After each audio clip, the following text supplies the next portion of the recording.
Hello കൂട്ടുകാരെ, നമ്മൾ പച്ചക്ക മെഴുക്കുവരട്ടി വെക്കുവാണ്. അതിനൊരു ചട്ടി ചൂടാക്കി നമ്മളതിലേക്ക് കടുക് താളിച്ച് എണ്ണയാണ് ഒഴിച്ച് അതിലേക്ക് മുളക് പൊടി ചേർത്ത് കൊടുത്തു. ഇനി നമ്മൾ കുറച്ച് ഉപ്പും കൂടെ ഒഴിച്ച് കൊടുക്കുവാണ്. ഇനി നമ്മുടെ കഴുകിയ കായ നമ്മളിതിലേക്ക് ഇട്ട് കൊടുക്കുക. പച്ചക്കായുടെ ഒരു മെഴുക്കുവരട്ടിയാണ്.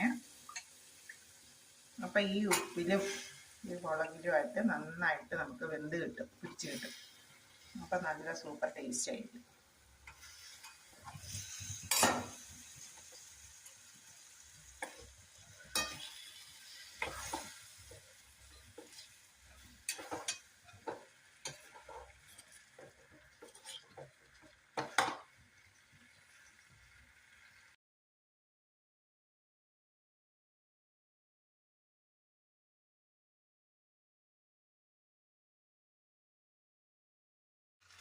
ഇവിടെ നല്ല സൂപ്പർ ടേസ്റ്റാണ്. ഉണ്ടോ? നമുക്ക് വെന്ത് വെള്ളമൊക്കെ വറ്റി വന്നു. നന്നായിട്ട് നല്ല സൂപ്പർ ടേസ്റ്റാണ്. നമ്മുടെ വീട്ടിലുണ്ടായതല്ലേ. ഒരു മോര് കറിയോ മീൻ കറിയോ ഒക്കെ ഉണ്ടെങ്കിൽ നമുക്ക് സൈഡ് ഡിഷായിട്ട് ഈ കായം മെഴുക്കുവരട്ടി നല്ല സൂപ്പറാണ്.